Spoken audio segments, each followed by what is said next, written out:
Como ha sido instrucción de nuestro presidente, el maestro Ruy Rivera, continuamos trabajando y atendiendo los reportes de las y los ciudadanos. En esta ocasión nos encontramos en la colonia La Albarrada.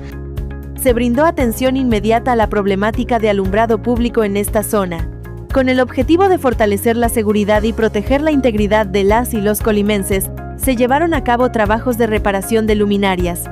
Estas acciones permiten mejorar la visibilidad, incrementar la seguridad y brindar mayor tranquilidad a quienes transitan y habitan en el lugar. En Colima, seguimos trabajando en equipo, ganando calles más seguras e iluminadas para todas y todos. Otro Colima por ti. Gobierno Municipal.